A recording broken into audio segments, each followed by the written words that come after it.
Hello everybody and welcome again to an all-new Animal Behavior Chats. My name is Neil Hutchinson, aka The Treat of Pharaoh, and I'm back with Miss Danielle Beck, the geeky dog trainer. Go ahead and hashtag her.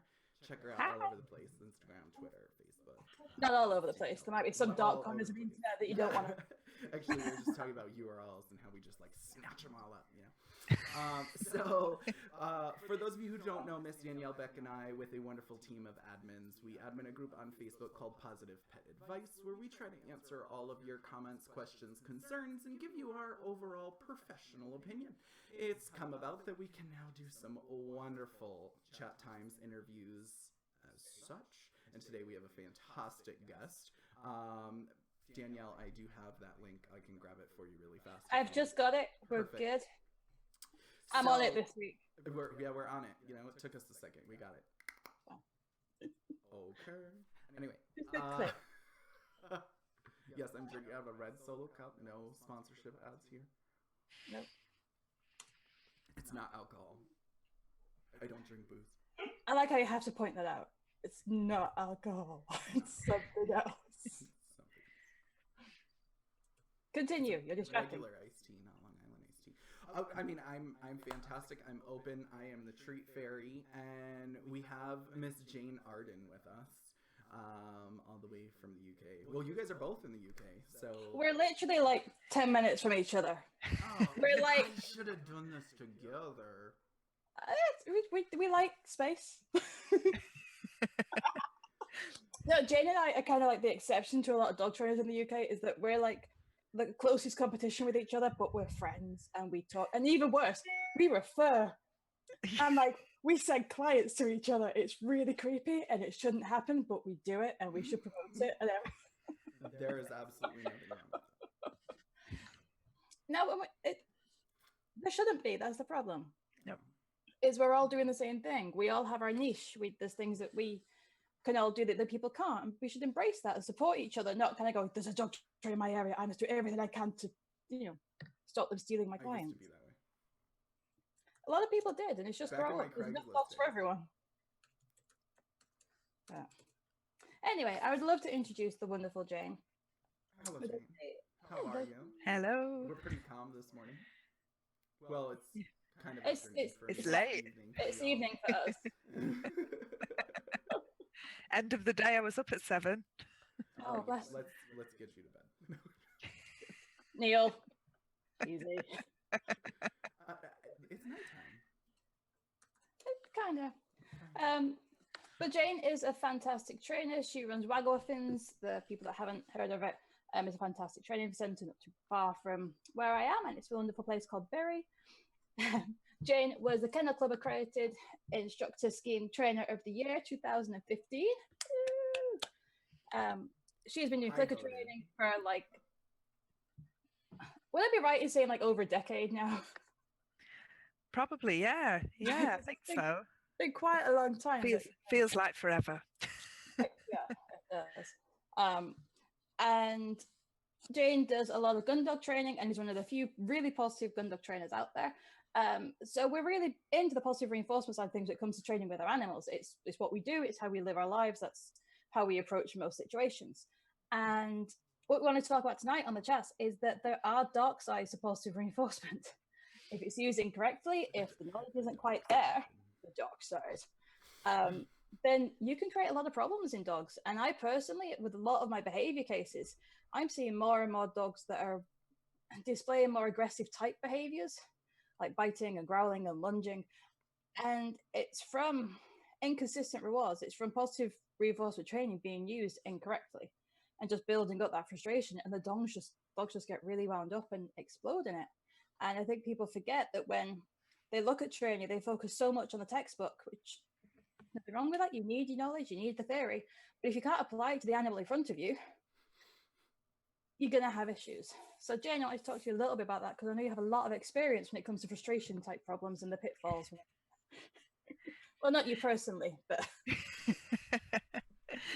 Yeah, I kind of find in the same things, and I think there's kind of this belief that, you see a lot on the internet where people are just saying, you must find a positive reinforcement trainer, and I say, you must find a good positive reinforcement trainer. And I think that's really the key thing, is it's making sure that, you know, it's somebody who's actually skilled and does a good job and does well.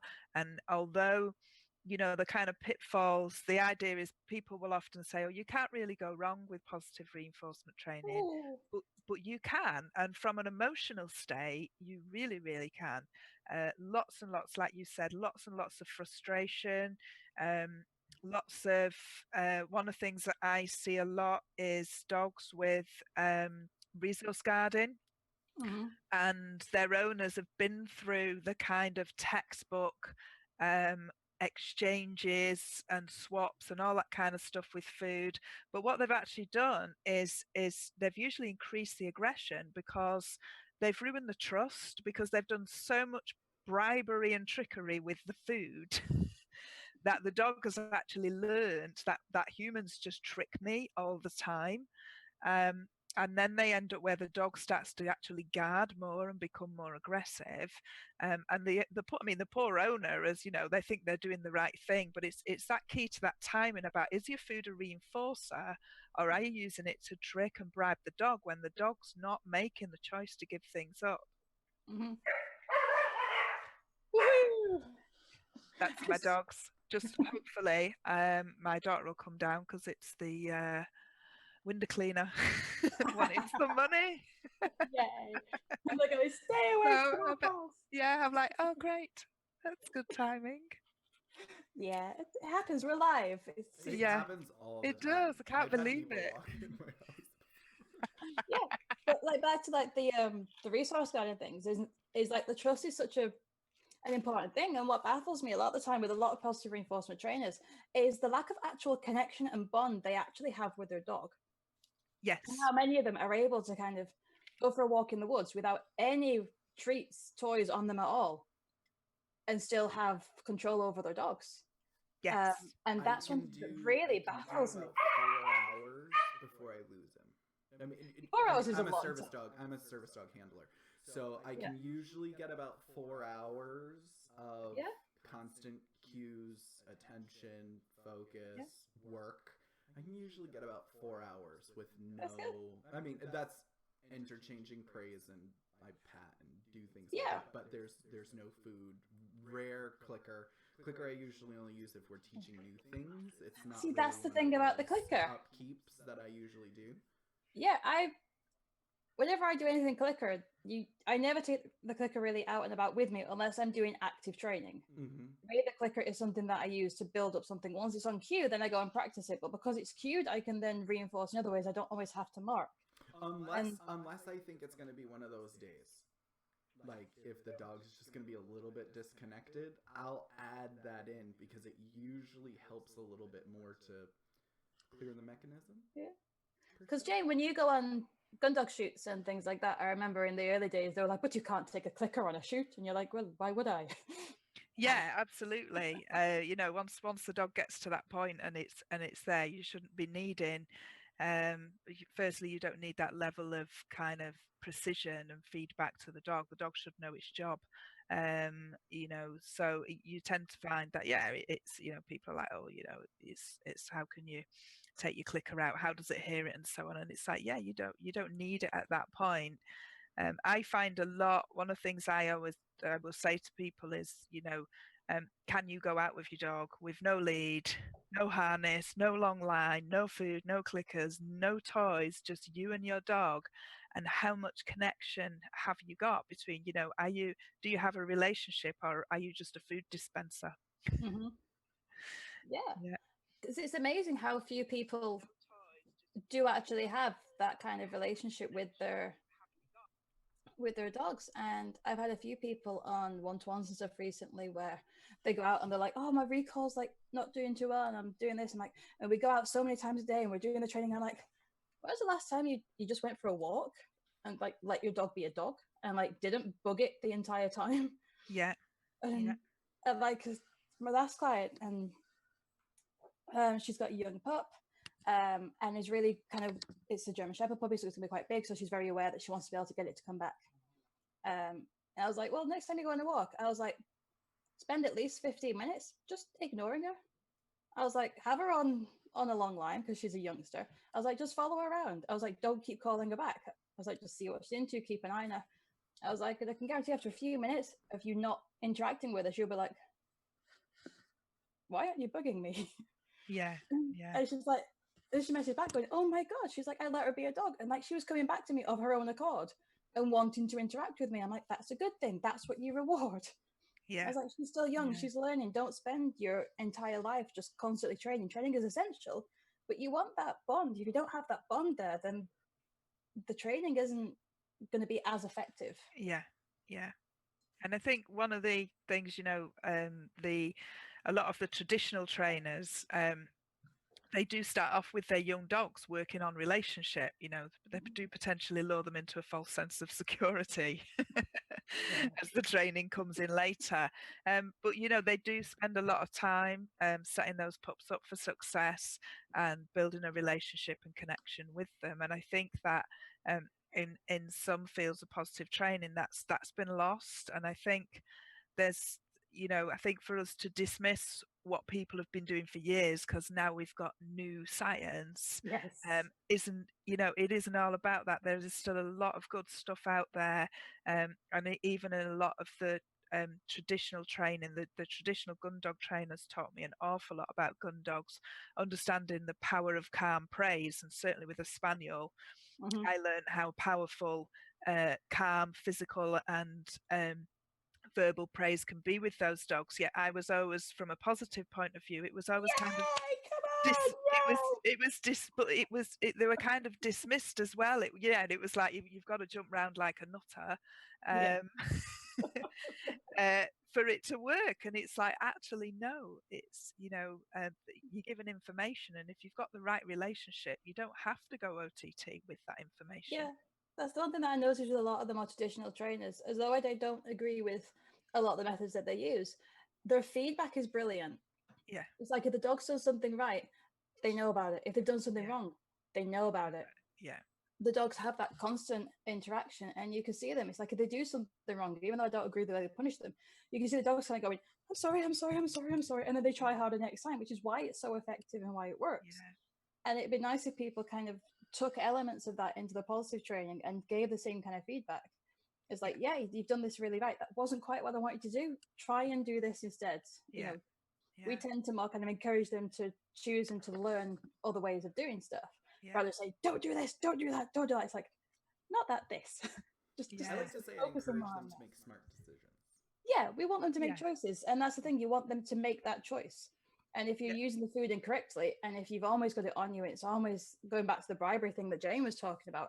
If your dog's aware that you have food in your hands or food on you, are they actually listening to you, or is it just that they want the food? I was like, can you put the food on the side or the other side of the room in a cupboard? Ask your dog to do something. Will they do it? And then you can go, oh, yay, here you go. My favorite joke gone meme. You think a dog can't count? Hide 3 treats behind your back and only give them 2. Right? I'll give 2 to the next. So they'll start to do that. They'll start to try to outsmart you. It's only because they can smell it there. I mean, they know it's present. But the thing is, so then they just start to pull everything out of the Rolodex. Like, oh, if this isn't working, let me try this, let me try that, let me try this, let me try that. So you're not really getting something that has a little bit of impulse anywhere. Something that's thinking. It's legitimately just like, okay. Yeah, and when you look at like your training, if you've got a dog that hasn't been trained properly, where people don't follow through the training plans, so their behavior isn't on cue, or it's on cue but it's not being discriminated against. So the dog's, you stand there with your treat pouch and your dog is just doing several thousand tricks in front of you, wondering which one you want. Like, that's not healthy for that dog. Yeah. The mindset and the emotion that animal is in right there, where it's trying to figure out, it's not listening to you, it's not learning anything, it's just like, I really, really want what you've got, what do you want me to do? And they fire everything at you. They can't listen. That's why kind of building in kind of like base behaviors and looking at your plans and kind of saying, this is a default. If I'm not asking you to do anything, I want, your default stand in front of you, or down, or a sit, or whatever it is, their kind of calm break behavior, so we can get them to learn. Otherwise the arousal goes too much, and if they're throwing behaviors at you everywhere, the frustration they're going through is just, do you see this a lot, Jane? Yeah, I call them gamblers. Where Yes. yeah, I like that. they're just dogs that just become gamblers. They're like, I'll just throw behaviours at my human, and eventually I get reinforced. And they're not really learning anything. They're not learning cue control. Well, it's also really important to point out that everything that human is doing from that point on is reinforcing it. Yeah. So whether it's food, or it's them telling them no, or it's them laughing, or it's them interacting with them in any way, or touching them, or everything from there on out turns into just this. Yeah. It's mad. Yeah. It's And when mad. you see a dog, I get it all the time, though. I think I see it all the time. I get people, I want this to be my service dog. What? Yeah. This dog has no care for you whatsoever. I mean, you may love it to monogamous, but it's you know, it's not feeling the same way for you. And so it's like, no, sorry, you can't do that. And I love watching a dog when they're cognitively involved in the training, especially when you're doing kind of shaping and you see them not just throwing behaviors at you, but thinking and kind of going, how about this? And they look at you, they check and they're like, no, this. And you can see them going back through the repertoire of what they know, but they're not just firing at you in this, what do you want? It's more the really calm kind of, and the behaviors you can get from them trying to figure it out in a calm way, the way that we want them to learn. I get fascinated watching things like that. Yeah, I would say it's the difference between, are you a gambler or a problem solver? Yes. Yeah. Oh, look at you, your terminology. But yeah, that's what it is, isn't it? You've got the dog who's solving problems, and then you've got the dog who's just throwing. I'll just try it and see. Money in the slot machine and hoping that eventually it's all going to pay back out. But yeah. You know that they, and it actually impedes their ability to learn and achieve specific kind of cued behaviours. But yeah, there's a lot, and I just think that people, when they're looking for a positive trainer, the key thing is making sure you find a good positive trainer. And it is one of my pet hates that the assumption is that just because somebody's positive, therefore means it's good, it's right, and it's going to be the best for your dog. Make sure too that it's best for you. I have to point out to a lot of people that not everyone is going to be able to work with every instructor. Every instructor in person, you might have a disbalance of or a personality clash. A personality clash, So make sure it's somebody that you can willingly accept their advice on a regular basis. Understand that you can't just hire a dog trainer and expect to only hear from them once. You know, their curiosity is going to kick in. They're going to want to ask you questions, see where you're at, make sure everything's okay. We're consultants at heart. We're teachers. And so if I know me personally as an instructor, if I feel that my students are being impeded in any way, well, I know that dog is going to be impeded. So I need to check in with them, make sure that they're understanding everything properly. Make sure you have that dynamic with your instructor. Make sure you can communicate with them. And as instructors, learn to communicate with people. Don't just get into dogs because you don't like people. That is your client. You do have to deal with them on a regular basis. Make sure you're at least okay with people. Well, yeah, you kind of have to like people to work in this industry. You see a lot of people that are like, well, I don't like people, that's why I work with dogs. It's like, the dog isn't my client. The humans are my client. I have to be good with people. Otherwise, there's no way I can actually kind of explain anything and help the animal if I can't help the person. Right. I mean, Go on. I was going to say, when I'm kind of looking for someone, if they want to come and assist and help out at classes, what I always look for in a potential employee is firstly that they're a good people person, and secondly that they've got that natural affinity with dogs, because the mechanics of dog training is dead easy to teach. But trying to teach those other two things is where it becomes challenging. But that's what I look for. Firstly, you've got to be good with people, because you've got to be good with my customers. You know, and then you've got to be able to read dog body language and just get dogs. And then I can teach them the mechanics of dog training is dead easy. It's very much the kind of, it's the process of like the science kind of meeting an art.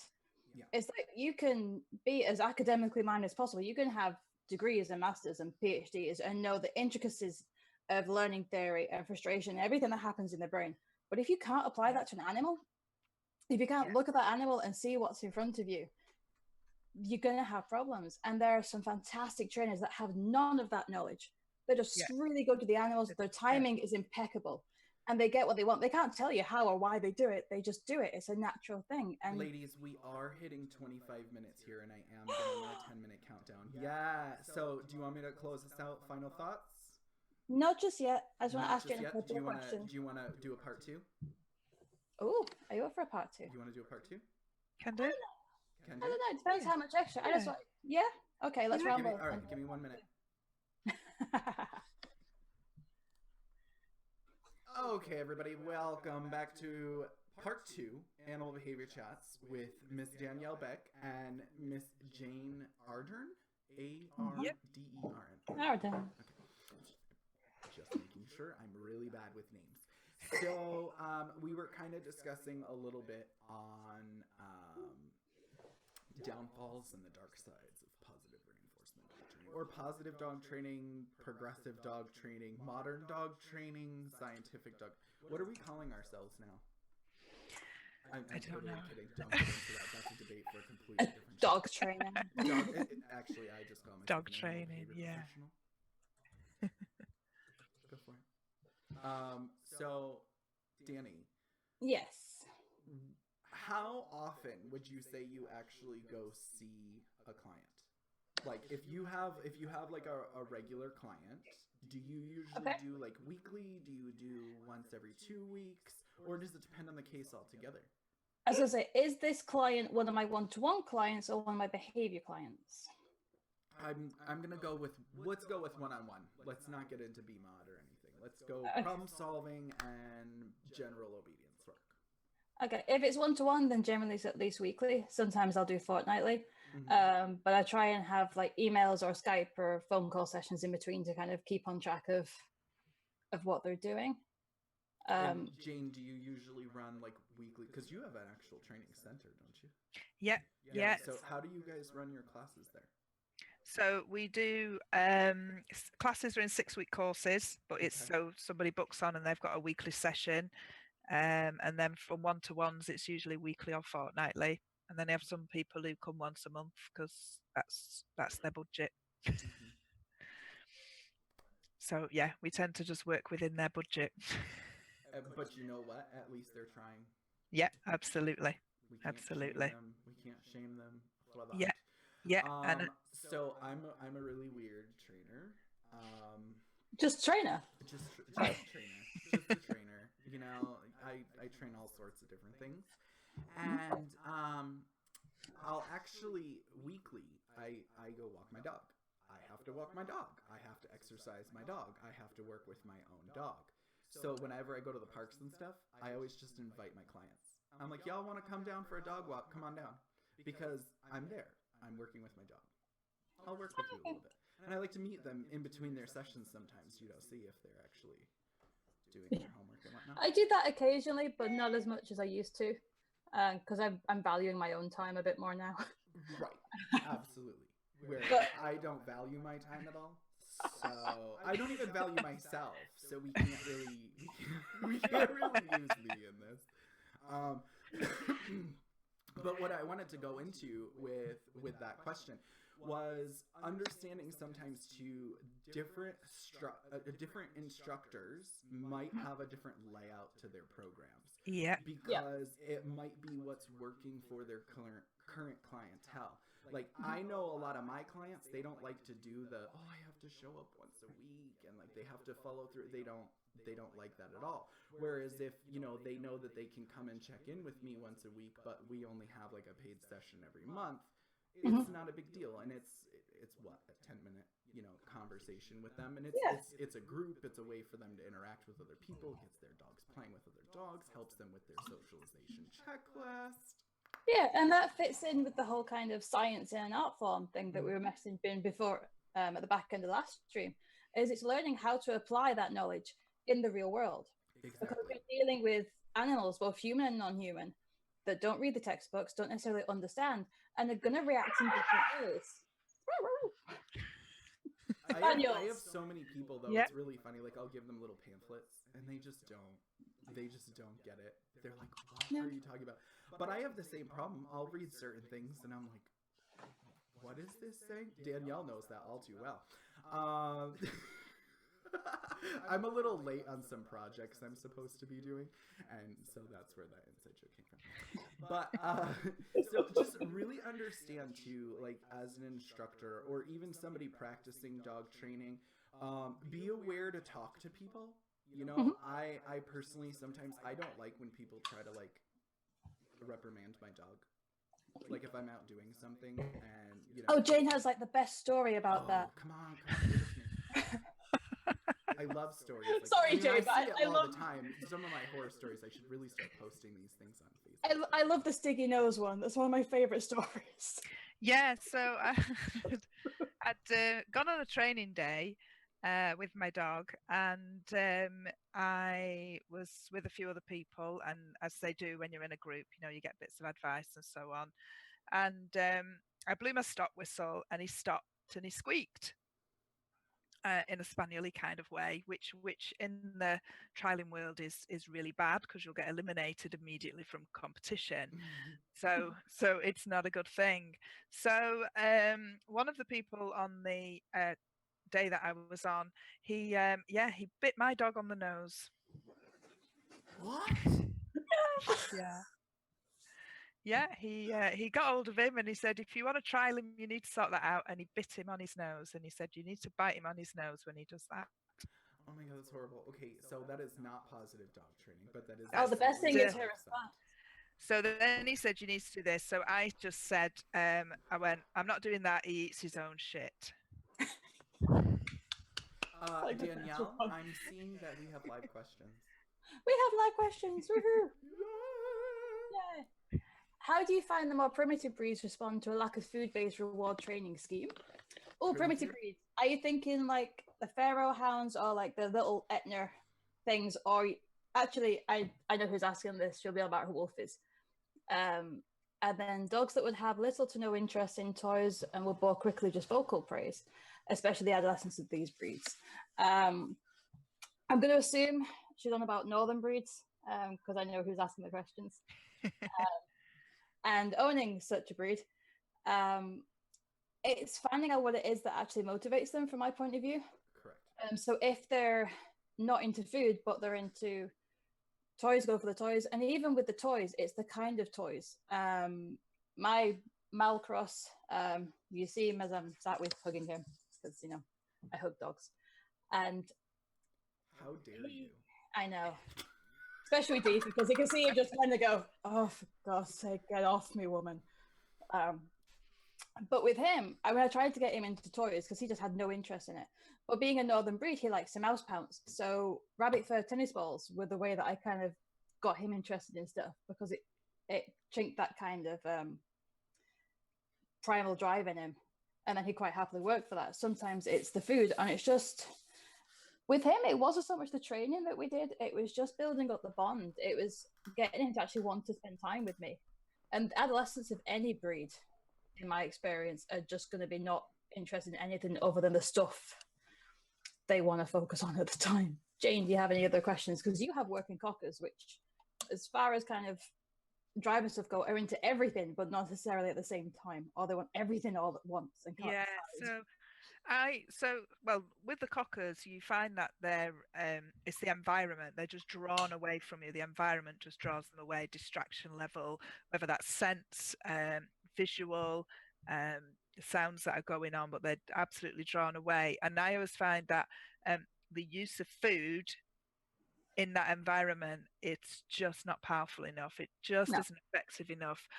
So what I do with mine is I always think, if you've got something that is so drawn into the environment that it is not food motivated, then you will find that it's because they're predatory. Because if the environment's drawing them away, then it's predatory behaviours. It's that they want the opportunity to either hunt, to chase, to find, to kill, and so on. So what I do with my cockers is I pair food with chasing, catching, and finding. So I actually pair the food with predatory play because I know that predatory play is what I would class as a primary reinforcer in that environment, and the food just doesn't cut it.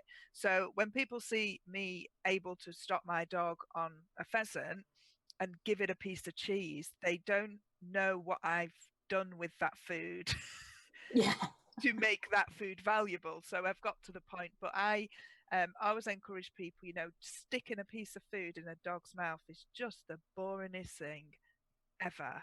Because if you've got an animal who wants to hunt its food, then it needs to hunt it. And my little cocker taught me that, because I used to, when we were outside training, I'd give her a piece of food and she used to spit it out in the grass, walk off, and then stop as though it had just fell out and she'd lost it, and she'd hunt back and eat it. Oh. So it was her that actually made me kind of think and taught me that, hey, you know, it's so you can, if you understand what's reinforcing for your dog, then that's when you can use your conditioning to build up a powerful toolbox of reinforcers. And every dog is motivated by something. People also talk about reinforcers and distractions as two completely different things, and I'm like, they're the same thing. Use the distractions as the reward. Yeah. And I have on occasion when someone's going, he's eating all this rabbit poo, and I'm like, stick it in your treat bag and make him work for it. Yeah. So was it you or a different trainer, Jane? Sorry, Neil. No. That put grass in the treat pouch because the dog was just obsessed with eating the grass at the time. That was me when I couldn't motivate one of my dogs, so we ended up it ended up catching grass. But again, just predatory. It was tapping into that predatory play. So I was just pulling grass out of the ground and chucking it in the air, and he was leaping up and catching it. But he wouldn't take the food, but he would work for that. I think so. Just a really funny one. I had one of those. We put grass in the treat bag, and then I would drop the treat in and let him snuffle out of the treat bag to get Brilliant. It was kind of like hunting, but in my pocket. Yeah. So every time something happened, instead of him going to the ground to hunt for it, he would go to my treat bag to hunt for it. Brilliant. I like it. I think so many people, when they're out with their dogs, when the dogs are doing things they don't want to do, is they don't kind of stop and have a look. And it's like, what is it the dog's interested in right now that it needs to get to? You know, why are they barking? Why are they not listening to me? Oh, there's a squirrel over there they want to chase. Or there's, you know, really nice smelling stuff over there. And it's working out what these dogs want and reward them with it. It's like if they're pulling on the lead because they want to go somewhere, use the walk as your reward. You don't necessarily need to have to, you know, treat every 2 steps. If they want to get to a bush to sniff it, okay, you can get to that bush, but first I want you to walk at my side in doing so, and then you can sniff and lick and pee as much as you want in that bush. I'd like to highlight, Jane, you know, you brought up having a toolbox of reinforcers. This is absolutely fantastic, because I preach this like there's no tomorrow. Just because what works for one dog doesn't mean it's going to work for another dog, or doesn't mean it's going to work in every situation. You know, I have a dog who sometimes he likes to work for one thing, other times he likes to work for others. It all depends on the moment, but you have to be ready in that moment. You have to be prepared for what they're going to throw at you. I like to refer to transitional reinforcers. Any reinforcer that I can give in exchange of another one. Anyone that, it could be a primary one time, or it could be a secondary another. It all depends on how we're pairing them together, the logistics of, you know, the actual. And I think people forget the reinforcer for your dog, the reward for your dog, is what the dog chooses. The same thing with punishers. Right, it could be you. It's what the dog finds, you know, what the dog likes and what the dog dislikes. You are not the one to choose what your dog enjoys. It's your dog's choice to say, I really want this. You can't say, but he's got cheese and sausage. This dog might really like biscuits. It might be the odd one that is just obsessed with gravy bones. He doesn't care if you've got steak. He just wants the gravy bones. And that's his choice. And we should allow for that. And, you know, even with like your aversives, you know, if you kind of shout or do something and you're like, oh, well, you know, it was only a mild tap or a mild shout to you. Yeah, to your dog, maybe not. And that will vary again on your dogs. And even with the punishers, choosing the punishers that you use will have a big effect on your dog. So if you think of like let's go for like a negative punishment thing where you're removing something nice, so like timeouts and isolations and stuff. They're going to build up a lot of frustration in your dogs. Whereas if you punish them using positive punishment and adding something not so nice, you're going to promote a bit of anxiety and fear. Depending on the situation, how fast and your timing works out, sometimes you can have ethical decisions there about what's best for that dog and that dog's welfare overall. And in some cases, a very short kind of not so nice shout or a tap or something like that might be a bit better than a 5-minute isolation where the dog's screaming its head off. Yeah. It depends on the individual. And people need to be very aware when they're using different forms of punishments about how aversive their animal is actually finding that. For something that might not seem too bad for us, isn't too bad for that dog, or something that we might think is horrific is actually not too bad as far as that dog's concerned. Right. Jane, do you have any comments to add to that? Or any experiences? Because with the world that you're in, you see a lot more of the kind of aversive side of things than I do. I think, especially from a Gundog point of view, you know, sometimes those dogs are in such high drive and fueled full of adrenaline so much that, you know, you'll see them get a beating. They just shake it off. They hump back on and they just try and get as far away from their human as possible. And if you look at it from a science point of view, learning theory point of view, you think you're not changing that dog's behavior. No. You know, and you're all it's trying to do is get away, and each time it just tries to get away.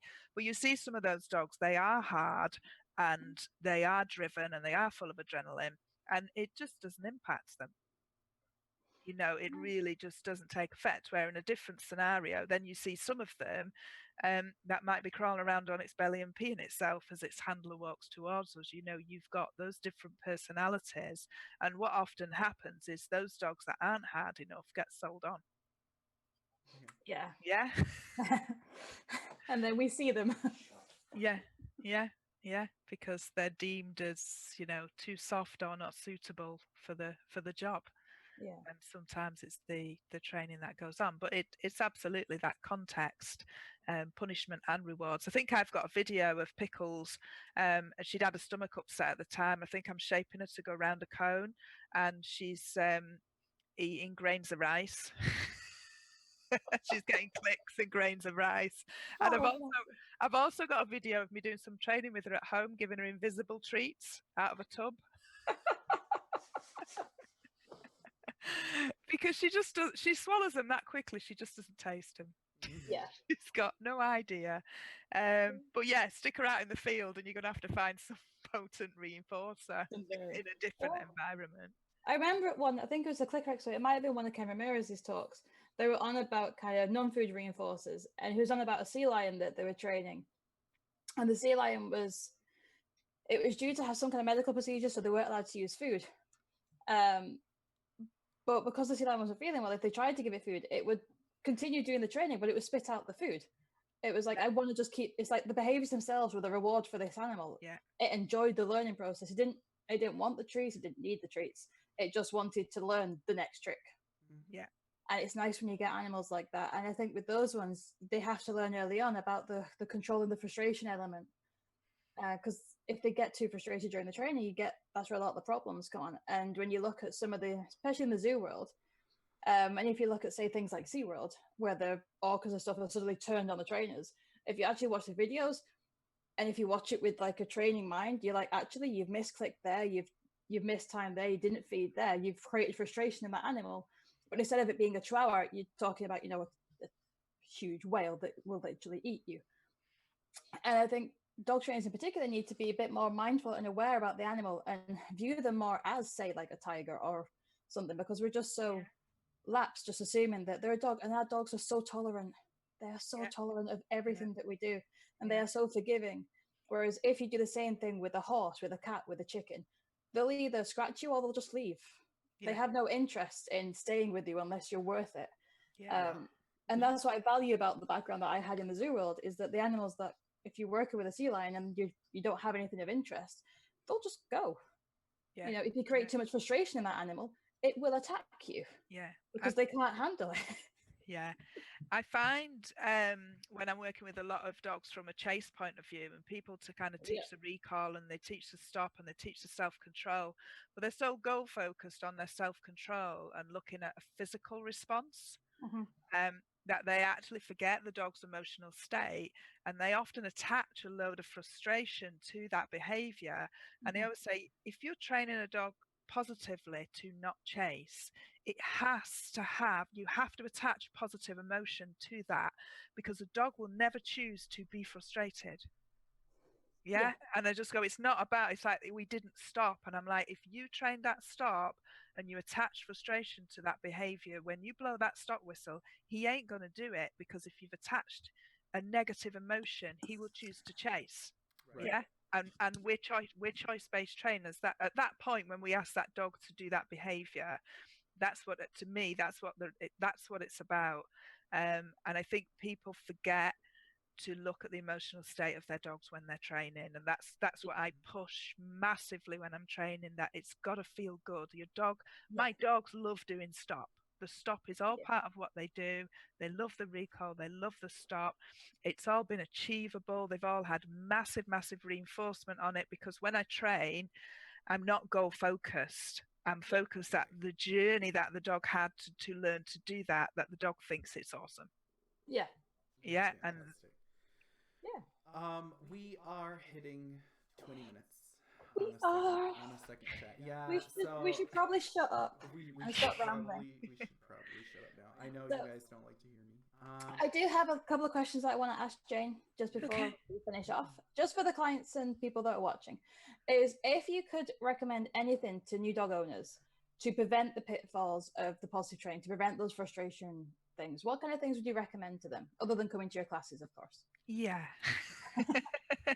Join the community. I think the key thing is it's about relationship, and it's about when you get your puppy, you've got to be nice to it. It's still absolutely dependent upon support. So you've got to keep that support going, and to me, that's how you'll build that relationship up with that dog. That if it knows that you care for it, it knows that you'll keep it safe, it knows that you're not going to hurt it. The rest of that dog's life will become easy for you, because you've got those things in place. I'm just writing a course at the moment, and a lot of my crazy canine stuff is going to be about a self-control, frustration tolerance program for puppies. So don't take it, don't go to puppy class and do obedience. You need to teach these life skills, because these are what are important. Yeah. Particularly frustration tolerance, because loads of people focus on the self-control. And it's fair enough for a dog to go, yeah, that's fine. I can wait. It's right there. I can wait. I know I can have it. To tell them to wait and then say, but you can't have it. They're like, what? Yeah. But I've waited all this time. I find a lot of positively trained dogs, because they always get what they want, they have poor frustration tolerance. My Gundogs have taught me about frustration tolerance to, because as a spaniel, to crash through the brambles, tear yourself to shreds, find yourself a pheasant, flush it, stop, sit, and then watch a Labrador retrieve it. That's frustration tolerance. Yes. That Labrador. But yeah, they have to deal with that. They work hard and find something, but they don't get it. Sometimes they don't get it. They have to do something else, which is to hunt on and find some more, which spaniels like. Yeah. So go on, Neil, would you like to do your roundup? Or have you got any more questions? I do not have any. Thank you so much for being here with us, Jane. It was absolutely wonderful, and I've been looking forward to this episode since I found out about it. Well, I'm sure we'll get Jane back whenever we like. So. Yeah. I hope to have you back again. And for all of you who would like to follow Jane around, wagawolfins.com, and you can check out her things there. Are you on Twitter, Instagram? I'm on Twitter. I'm on Instagram. So we'll make sure that we add those links in the description below.